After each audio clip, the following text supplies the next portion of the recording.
हम लोग पहले पढ़ लेते हैं कि जब दो अलग अलग तरह के सॉल्यूशन को मिक्स करेंगे तो परिणामिक रूप से जो मिक्सचर बनेगा उसका यदि हमें कंसंट्रेशन निकालना हो तो हम लोग कैसे निकालेंगे। इसके लिए हम हेडिंग दे रहे हैं ऑन मिक्सिंग, ऑन मिक्सिंग यानी कि मिलाने पे। अब यहां पे दो पॉसिबिलिटी हो सकता है। यदि दो अलग अलग विलयन को हम मिला रहे हैं तो केस फर्स्ट ये बनता है कि दोनों सॉल्यूशन, दोनों विलयन या तो एसिड हो या तो बेस हो, मतलब या तो दोनों एसिड हो या दोनों बेस हो। केस वन और एसिड एसिड और बेस बेस।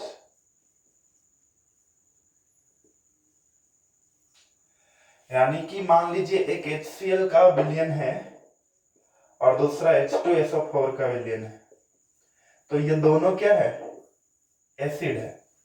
और इसको हम मिलाएंगे तो जो भी आगे पूछा जाएगा प्रश्न में, इसको हम केस वन के तरीका से सॉल्व करने की कोशिश करेंगे। तो जब दो अम्लीय विलयन को या दो क्षारीय विलयन को मिलाएंगे हम, तो जो मिक्सचर बनेगा उस मिक्सचर की नॉर्मेलिटी को हम शॉर्ट में बोल दे रहे हैं एन मिक्स।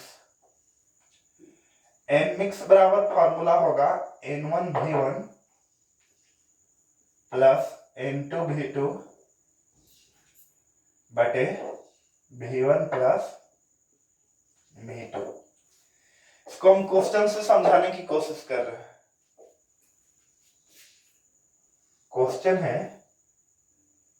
कि 2N HCl के 200 मिलीलीटर तथा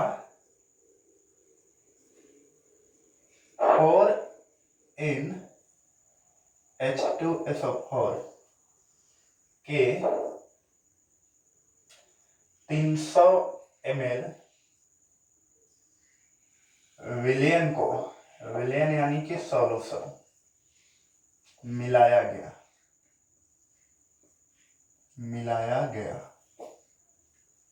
तो मिश्रण का नॉर्मलता क्या होगा। मिश्रण का नॉर्मेलिटी क्या होगा। अब इस विलयन में क्या है कि एक है HCl और दूसरा क्या है H2SO4, दोनों एसिड है। जब दो विलयन और दोनों एसिड हो या दोनों बेस हो तो हम लोग ऐसे सोचते हैं। फर्स्ट वाले विलयन की नॉर्मलता को बोलेंगे N1 2 और आयतन को V1 200 ml, इसकी नॉर्मलता को N2 4, आयतन को V2 300 ml। अब मिश्रण का नॉर्मलता निकालना है N मिक्स। क्या फॉर्मूला लगाना है, N1V1 प्लस N2V2 बटे V1 प्लस V2। सारा इंफॉर्मेशन दिया हुआ है, आप सॉल्व कर सकते हो। लेकिन मान लो केस 2,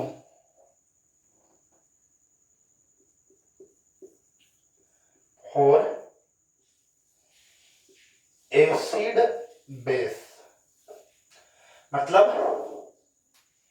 एक विलयन एसिड का है और दूसरा विलयन बेस का है, एक अम्ल है एक क्षार है, तो मिश्रण की नॉर्मेलिटी क्या होगा। तो एन मिक्स बराबर क्या होगा, यहाँ होगा N1V1 माइनस N2V2 बटे V1 प्लस V2। इसको मोड में रखेंगे, मतलब ये बड़ा में से छोटा घटाना है। यदि ये वैल्यू बड़ा आएगा तो इसमें से इसको घटा देंगे। जैसे मान लो यही क्वेश्चन रहता, यहाँ पे यदि रहे NaOH। अब NaOH क्या है? क्षार है, और H2SO4 अम्ल है। ये बेस है, ये एसिड है। तो अब हमें क्या करना होगा? माइनस करना होगा।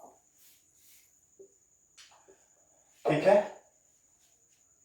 मान बैठा ये, हटाने के बाद माइनस में भी आएगा, उसको प्लस में कर देना होगा। मोड है, जो भी आंसर आने होंगे आएंगे। केस 3 और न्यूट्रलाइजेशन।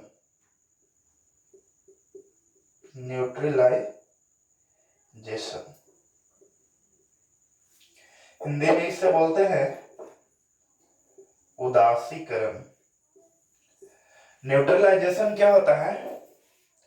जब एसिड और बेस आपस में रिएक्शन करते हैं तो दोनों एक दूसरे के प्रभाव को खत्म करने की कोशिश करते हैं, और इस प्रोसेस को ही, मतलब एसिड और बेस को आपस में रिएक्ट करना ही क्या कहा जाता है? न्यूट्रलाइजेशन कहा जाता है।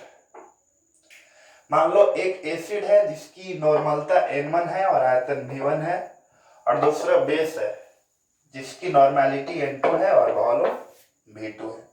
तो दोनों एक दूसरे को पूर्णतः न्यूट्रलाइज तभी कर पाएगा जब N1V1 बराबर क्या हो? N2V2। इसे हम क्वेश्चन से समझाने की कोशिश करेंगे।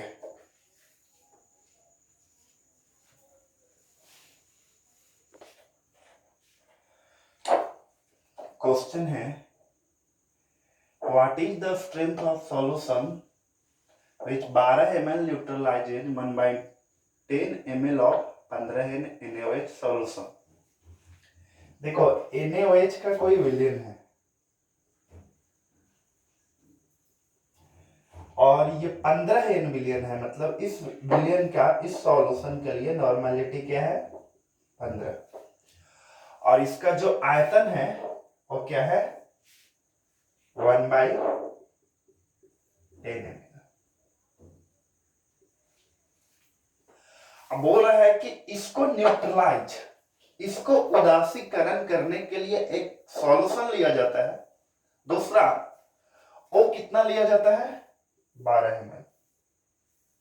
दूसरा वाला सॉल्यूशन कोई एसिड का सॉल्यूशन रहा होगा, क्योंकि NaOH हिंदी में लिखा भी है। तो बोल रहा है कि इस वाले विलयन का, देखो 15 NaOH के 1/10 ml आयतन को कोई अम्लीय विलयन का 12 ml आयतन पूर्णतः उदासीकरण करता है। तो इस वाले विलयन का सामर्थ्य क्या होगा? स्ट्रेंथ क्या होगा? स्ट्रेंथ का फॉर्मूला यदि आपको याद हो तो स्ट्रेंथ का फॉर्मूला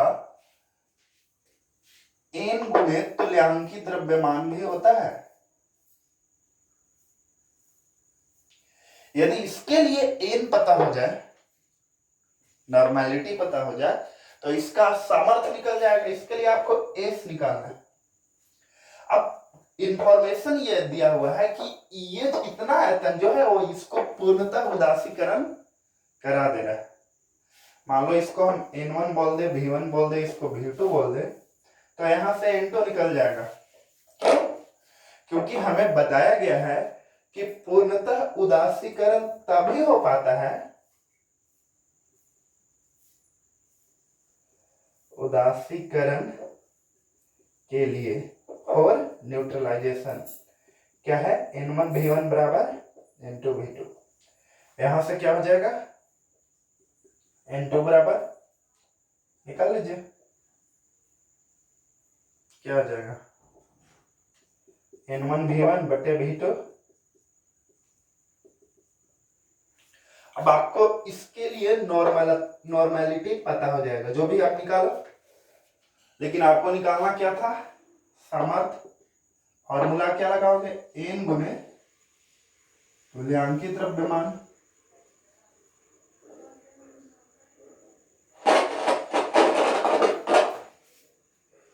अच्छा, यहाँ पे एसिड दिया हुआ नहीं है, तो एसिड नहीं दिया रहेगा तो तुल्यांकित द्रव्यमान निकलेगा नहीं। इसलिए अंडरस्टूड होना चाहिए कि दूसरा वाला एसिड क्या है, तो हम लिख दे रहे हैं। मान लो दूसरा वाला एसिड हम अपने से क्वेश्चन बनाए थे, इसलिए उतना क्लियरली लिखे नहीं। मान लो दूसरा वाला एसिड कोई दिया हुआ होगा, इस आप टाइप पकड़िए कि इस टाइप का क्वेश्चन हो सकता है। मान लो कोई दूसरा वाला एसिड जो है वो क्या है, H2SO4, ऐसा क्वेश्चन में दिया हुआ होगा, तो हम क्या करेंगे, नॉर्मेलिटी हमें यहां से जो निकाले होंगे इसको पुट करेंगे, और तुल्यांकित द्रव्यमान H2SO4 के लिए क्या हो जाएगा, फॉर्मूला क्या है, अनुद्रव्यमान बटे VF वैलेंसी फैक्टर। H2SO4 का क्या आएगा, 98। और अम्ल के लिए वैलेंसी फैक्टर क्या होता था, जितना H+ निकलता था एसिड में से, H2SO4 के लिए 2 बताया गया था, 49। ठीक है, यहां से नॉर्मेलिटी निकाल के यहां पुट कीजिए, और तुल्यांकित द्रव्यमान इस तरह से निकाल के पुट करेंगे, और ओवरऑल स्ट्रेंथ निकल जाएगा। यदि आपको कम समझ में आया होगा तो थोड़ा सा बैक में जाके 2-3 बार वीडियो को देखिए, आपको समझ में आ जाएगा। कुछ और प्रश्न करते हैं। Next, find the normality of A solution obtained by mixing. ये दोनों तरह के सॉल्यूशन को मिक्स करने से जो नया वाला विलयन बनेगा उसका नॉर्मेलिटी निकालना है, एन मिक्स। तो एक सॉल्यूशन क्या है, H2SO4, और दूसरा HCl। दोनों एसिड है, लेकिन इसके लिए नॉर्मेलिटी नहीं दिया हुआ है, मोलैरिटी दिया हुआ है। मान लो इसकी मोलरता M1,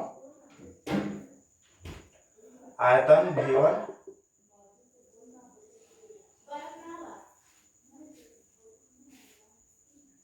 मोलैरिटी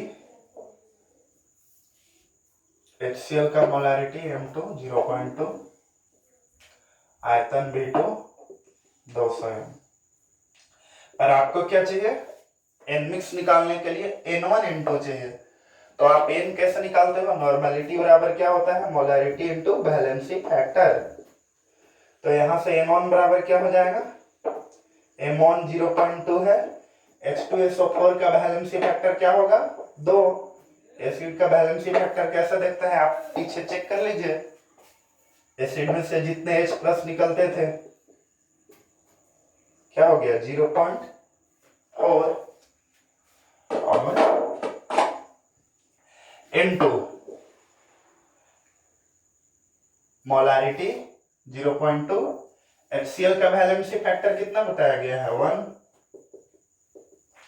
सॉल्व कर लीजिए, एन मिक्स बराबर, दोनों एसिड है, फॉर्मूला क्या लगेगा, N1V1 प्लस N2V2 बटे V1 प्लस V2। ठीक है,